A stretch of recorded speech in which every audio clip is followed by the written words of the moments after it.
بسم اللہ الرحمن الرحیم۔ ہکپ یا ہچکی کیا ہے؟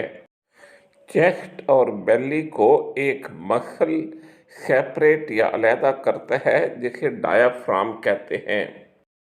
ریڈ سرکل سے جو لکیر جا رہی ہے وہ ڈایافرام کی نشاندہی کرتی ہے۔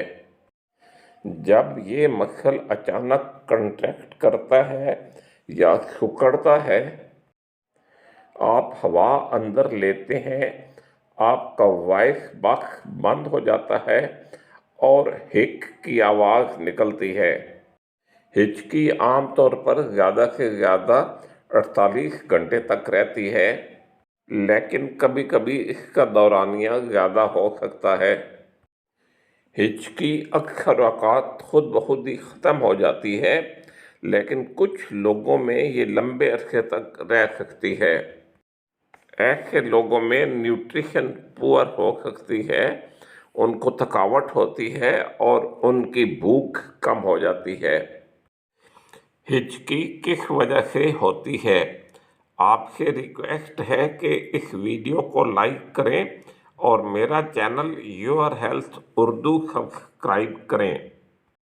جو ہچکی کی عام وجوہات ہیں وہ یہ ہیں: اگر آپ کا معدہ بھرا ہوا ہے، آپ سوڈا یا کوئی بلبلے پیدا کرنے والا مشروب پیتے ہیں، جب آپ ہوا نگلتے ہیں جیسے چیونگم کھاتے ہوئے، کبھی کبھی ہچکی کی وجہ ڈایافرام کی انفیکشن یا فرینک نرو کی انفیکشن ہو سکتی ہے۔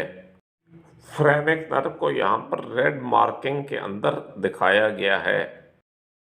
بعض اوقات ہچکی کسی دوسری بیماری جیسے ایسڈ ریفلکس اور کینسر کی نشانی ہو سکتی ہے۔ ایسڈ ریفلکس وہ کنڈیشن ہے جس میں جو معدے کے کنٹینٹس ہیں وہ جو غذا کی نالی یا ایسوفیگس ہے اس میں آ جاتے ہیں۔ میں اپنے طور پر ہچکی کے لیے کیا کر سکتا ہوں؟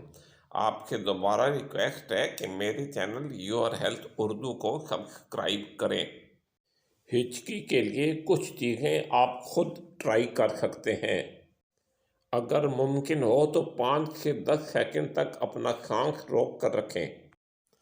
دوسرا طریقہ یہ ہے کہ آپ اپنا ناک اور منہ بند کریں اور جیسے ایسے ہے کہ ہوا باہر نکالنے کی زور لگاتے ہیں ایسے کریں۔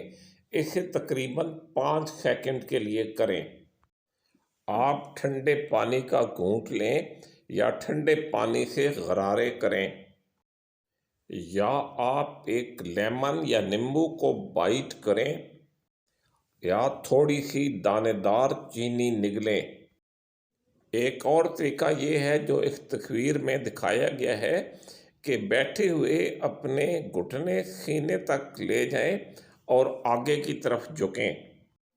یہ تقریباً 30 سیکنڈ سے 1 منٹ تک کریں۔ کیا مجھے ڈاکٹر صاحب کو دکھانا چاہیے؟ اکثر کیسوں میں تو ہچکی کے ساتھ کوئی خاص مسئلہ نہیں ہوتا ہے، لیکن اگر آپ کی ہچکی 48 گھنٹے تک ٹھیک نہیں ہوتی ہے تو پھر بہتر ہے کہ آپ اپنے ڈاکٹر صاحب سے مشورہ کر لیں۔ ہچکی کا علاج کیسے کیا جاتا ہے؟ ہچکی یا ہکپس کے لیے پریسکرپشن میڈیسنز بھی اویلیبل ہیں اور کبھی کبھار ایکوپنکچر بھی ہچکی کے لیے مفید ہوتی ہے، لیکن ایسا بہت ہی کم ہوتا ہے۔ آپ سے دوبارہ ریکویسٹ ہے کہ اس ویڈیو کو لائک کریں اور میرے چینل کو سبسکرائب کریں۔ Thank you.